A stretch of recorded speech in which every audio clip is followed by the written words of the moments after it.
everyone, welcome back to my channel and to a new mini series of videos. And this was actually suggested by a viewer, so I asked on the live stream what videos you would like to see in the lead up to us eventually being able to return to the parks.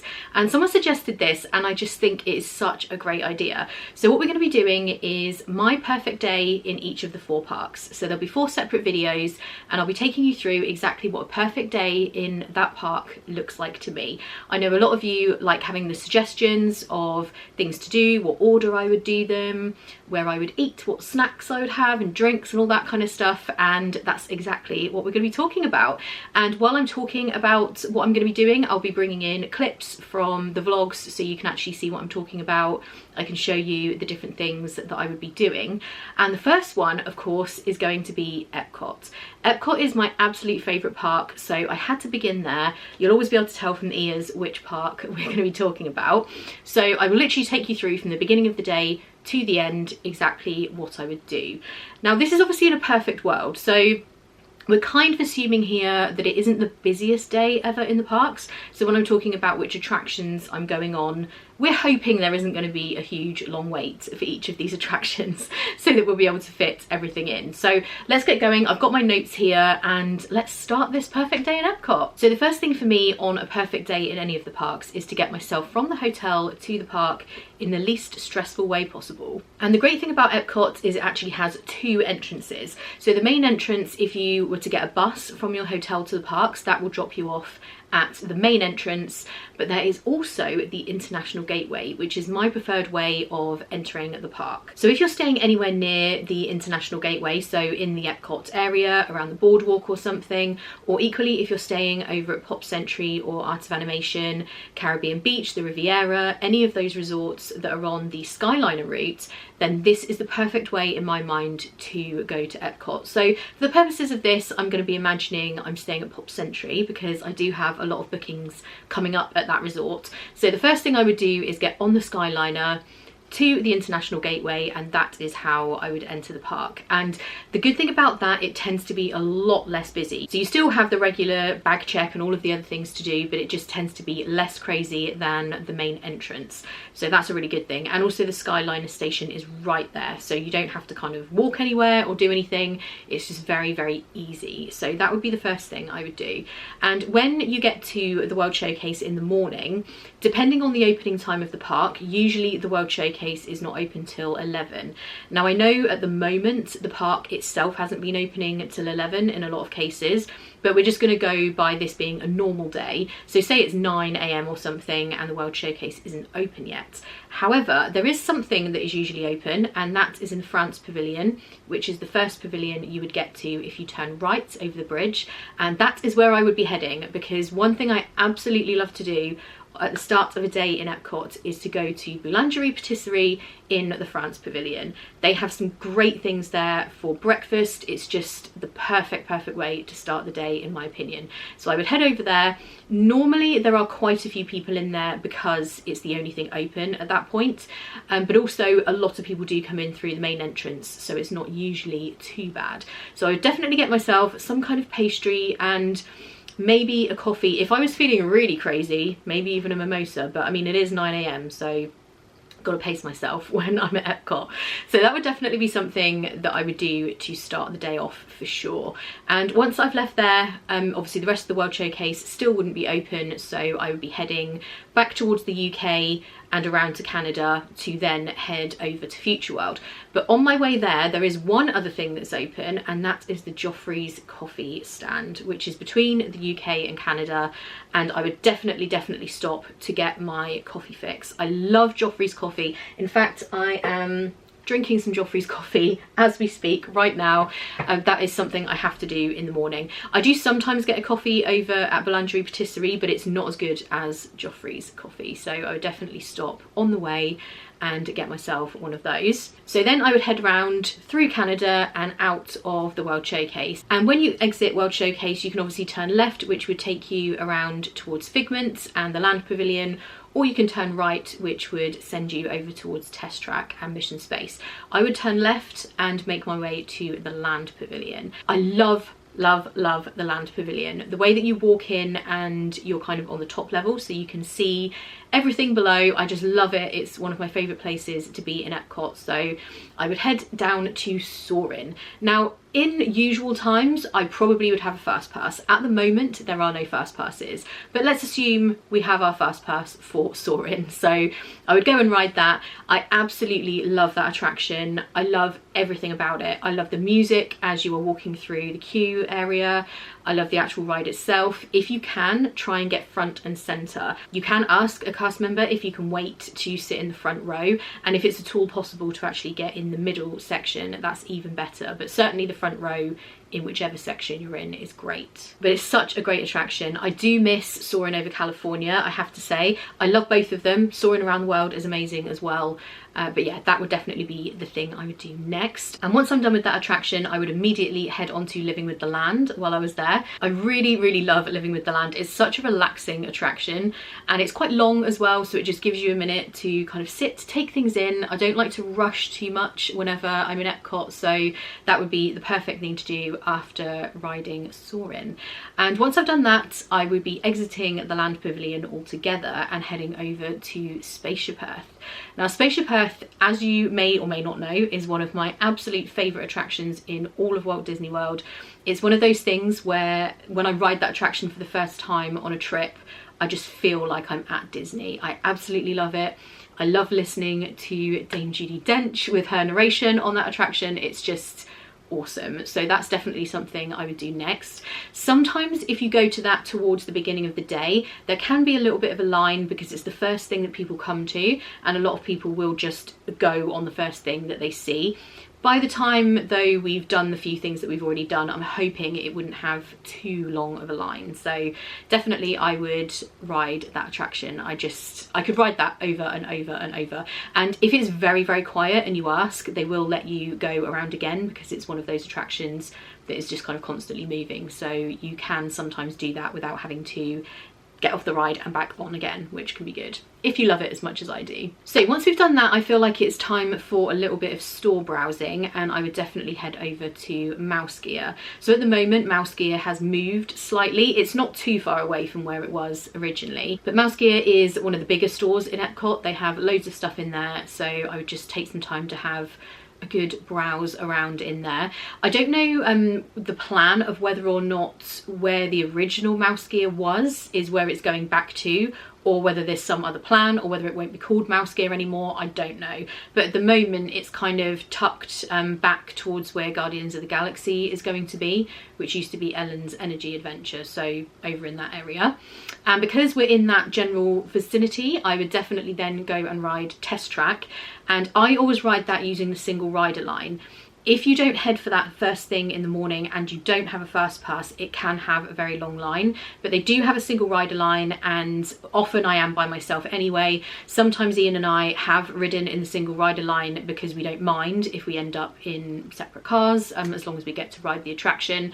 So I would go and do that on my way, since I was right there anyway from my browsing in Mouse Gear. So I would get that done. I love that attraction. It's such good fun. Always ruins my hair, but you know, whatever, it's great. I absolutely love it. So once I've done that, it's the perfect place then to make your way into the World Showcase, because you can cut through from Test Track past, I don't know what they're calling it these days. It's the preview centre of all the changes that is coming to Epcot, but I think of it as the Odyssey Centre, which is the very old name for it. And you can kind of skirt around the outside and it will bring you out right by the Mexico Pavilion. And Mexico is always my starting point for the World Showcase. I always begin there. It feels very odd to me going around the other way. I like to begin in Mexico, and Mexico is my favourite pavilion. I absolutely love the Mexico Pavilion. By this point as well, depending on the time of year, it might have started to get quite hot, so the Mexico Pavilion is perfect because it's indoors, it's air conditioned, so I would head into there, have a little look around, but probably before I do that I would go on Grand Fiesta Tour. And that ride is another of my absolute favourites. It is no thrill ride. Some people don't like it. Can't relate. I absolutely love it. It's another one that just makes me feel like I'm at Disney, and I hope they never change it. I just love that attraction so much. And as I said, once I've done that, I would have a little look around the pavilion. I just love browsing all of the merchandise they have in there. The great thing about browsing the stores in the World Showcase is they have a lot of merchandise which is unique. It's not the kind of stuff you're going to find in Mouse Gear or the other kind of general Disney stores. It's all unique to that country and it's awesome. So I would definitely do that. So next up, I would carry on around in that same direction and go to Norway. And other than the Frozen ride, which I definitely would do providing there isn't too much of a long wait, but before I do that, I would definitely head into the bakery there in Norway. That bakery is awesome. They have some really, really good stuff in there. I really like the lemon cheesecake that they do. That's probably what I would get, but they also have school bread in there, which is really nice. A lot of it is big enough to split as well. When you're going around the World Showcase, if you have ideas about having a lot of drinks and a lot of snacks, which is of course one of the things that you go to Epcot to do, I would recommend in some cases splitting things, just because you can end up eating too much. And if you also have reservations at a restaurant later in the day or something, you don't want to end up getting there and you can't eat anything. So definitely I would get something from there anyway, and then head on to the Frozen ride, which I absolutely love. It is such a cute ride. I do miss Maelstrom. I did love it when it was that, but equally, I do think that the Frozen ride is very, very cute as well. And next up, we would be heading into China. And the good thing about the China Pavilion, it has a more relaxed kind of attraction, which is the movie that they have there. So it's one of those circle vision movies where you can kind of see the whole way around, and it's just very chilled. They have benches outside the theatre, so if you show up and say, you know, a load of people have just gone in, you can sit on the benches there in the air conditioning again, take some time to just relax, and then we can head in and watch the movie. And I love that movie. I try and do these things every single time I go in case they ever go away.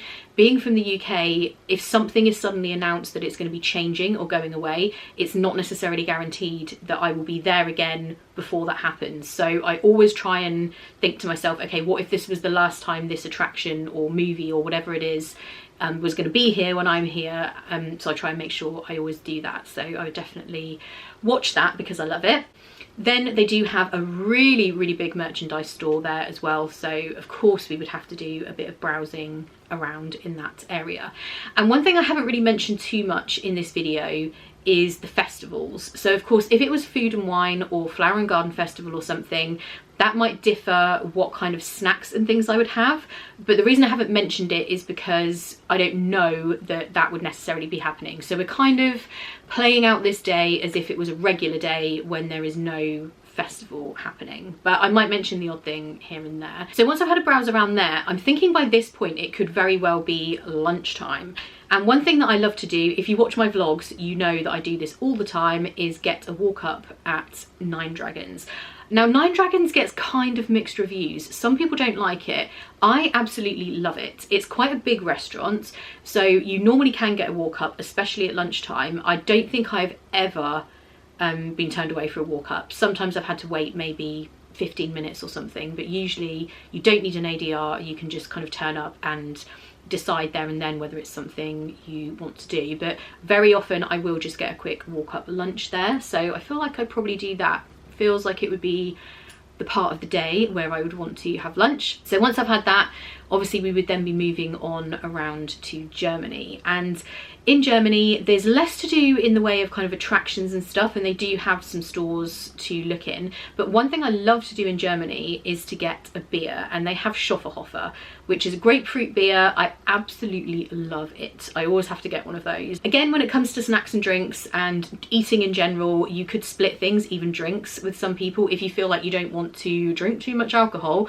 We don't want to do too much inappropriate daytime drinking. I mean, it's allowed at Epcot, but you know what I'm saying. If you don't want to get intoxicated, you could always share these drinks so that you can try more things. But definitely a Schofferhofer is great. I love, love, love one of those. And of course, when we're in Germany, you have to go in the Werther's store, if for no other reason than to just take in the aroma. It smells so good in there. I mean, who are we kidding? We probably would also buy something, maybe not to eat there and then because we'll be full from our lunch, but definitely you could get something to bring with you. Just obviously bear in mind anything that is chocolate or is sticky, and if it's hot in Florida and you're walking around with it, there is no telling what state it could be in by the time you get back to your hotel later. So just watch out for that. I'm saying that from experience. So once we've moved on from Germany, it would be time for Italy, which is another of my favourite pavilions. And one thing that I always do there is get a Bellini. That's one of my favourite drinks to get when I'm in Epcot. I love a Bellini. There's a couple of different places you can get them from. If it is one of the festivals, they usually do have a Bellini at the festival booth. There is also another location which is just to the left of the main store where they sell the perfume and all that kind of stuff. So they have one there. And also if you go to the back of the pavilion, if the pizza window is open next to Via Napoli, they often do Bellinis there as well. So there's a few different places that you can get your Bellini. But I do love just kind of sitting around in that pavilion. There's a few benches, it's very relaxing. Italy is somewhere that I'm absolutely desperate to go and experience it for real, and the next best thing is obviously experiencing it at Epcot and just doing a bit of people watching. So I would probably take a little break there. And if you wanted to get out of the heat, if you were, you know, happen to be there at a particularly hot time of the day, there is Tutto Gusto, which is the wine cellar. I can highly recommend going in there for a drink. It's nice and cool in there. It's not like a table service restaurant as such. You can get some food in there, but it is more like a bar. So it's just a great place to take a break and have a sit down if you actually want to get inside. I can highly recommend doing that. So once we've had our break in Italy, it would be then time to head over to the America Pavilion, where I'm hoping I would be able to catch the Voices of Liberty, who are amazing.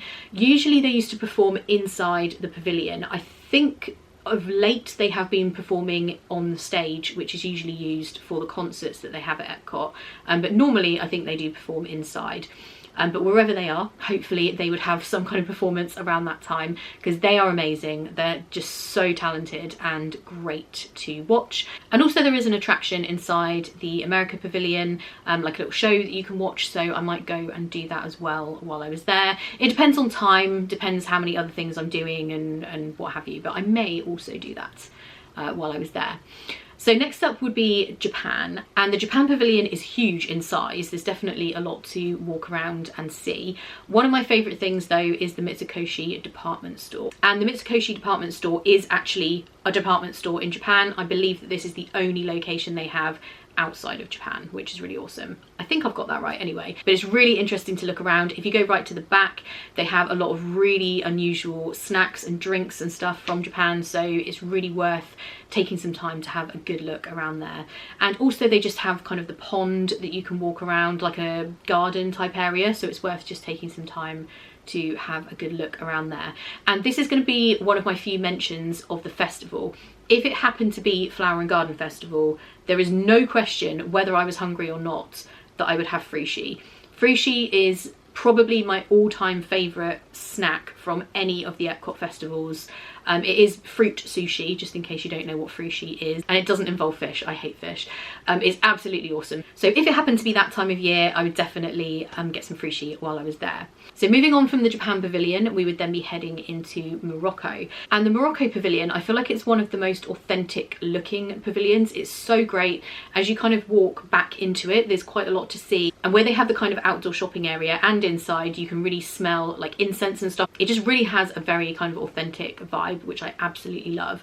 And one thing I love to do when I'm in the Morocco Pavilion, if you go into the door, which is on the left hand side, so if you were stood outside the pavilion looking straight on to the left of the fountain, there is a door into this kind of indoor exhibit that they have. It varies and changes over the year, but it's just got the best air conditioning in there. I don't even know whether it's because it's a small space or what is going on, but there's rarely very many people in there. There's a little bench in there, so if you get overwhelmed by the heat, that is one of my best places to go and cool off for a minute.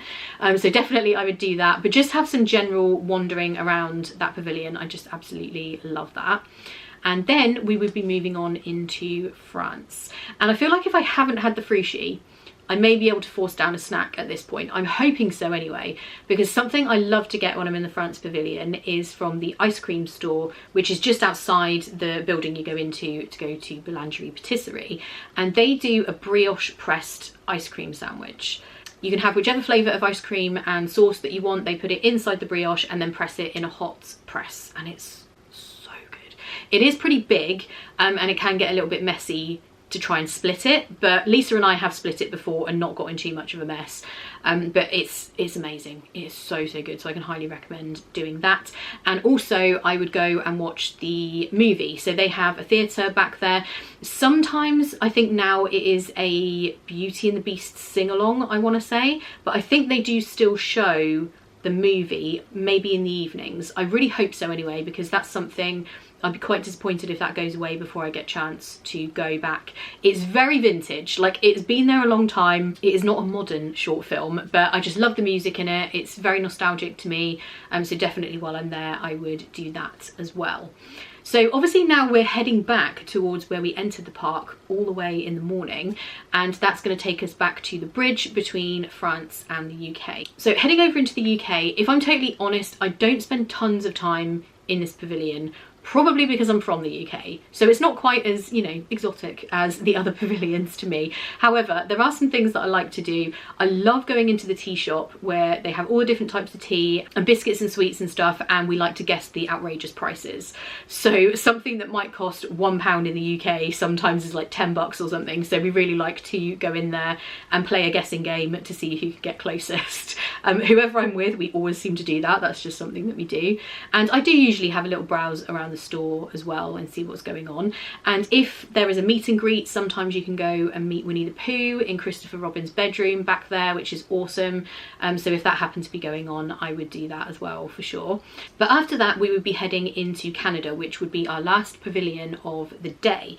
And the reason I would want to end up there is because that's where I would want to go for dinner, providing I haven't totally overloaded on snacks, which let's just assume I haven't. Let's assume that we are able to eat. So in the Canada Pavilion, I definitely would go to Le Cellier.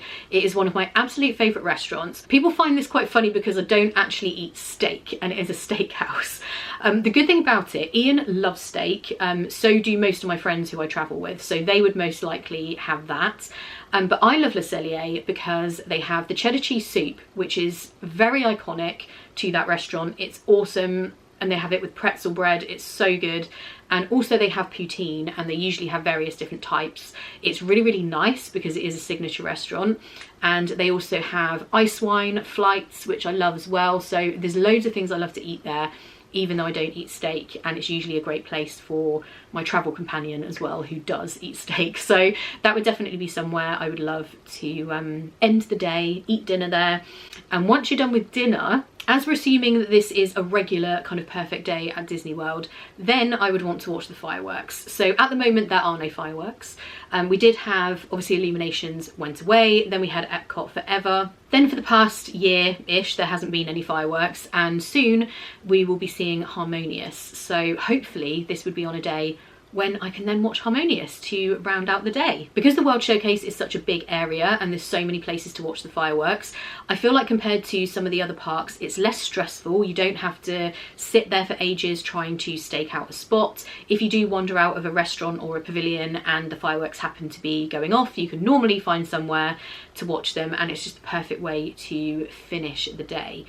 So once we have watched the fireworks, then you have to exit in the least stressful way possible. We want to end the day as we began, with the least stressful way of getting back to the hotel. So for me, I would more than likely exit the way I came in, through the International Gateway.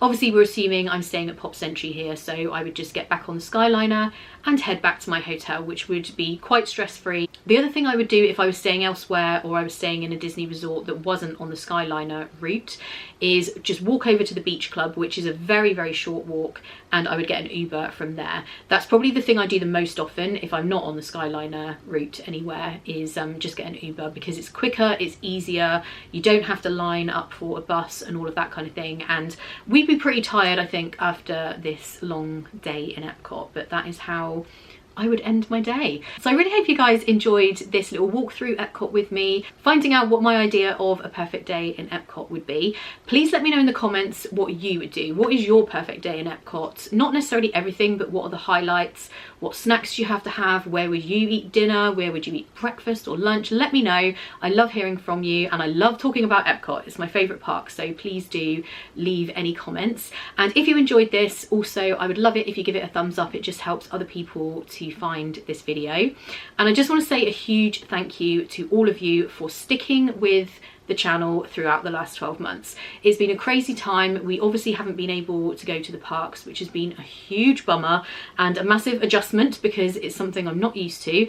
We are very, very keen to get back as soon as we are safely able to do that. But I just want to say a huge thank you for still watching the vlogs. I get messages every single day from people saying they are rewatching old vlog series or they're really enjoying whichever videos we're putting out now.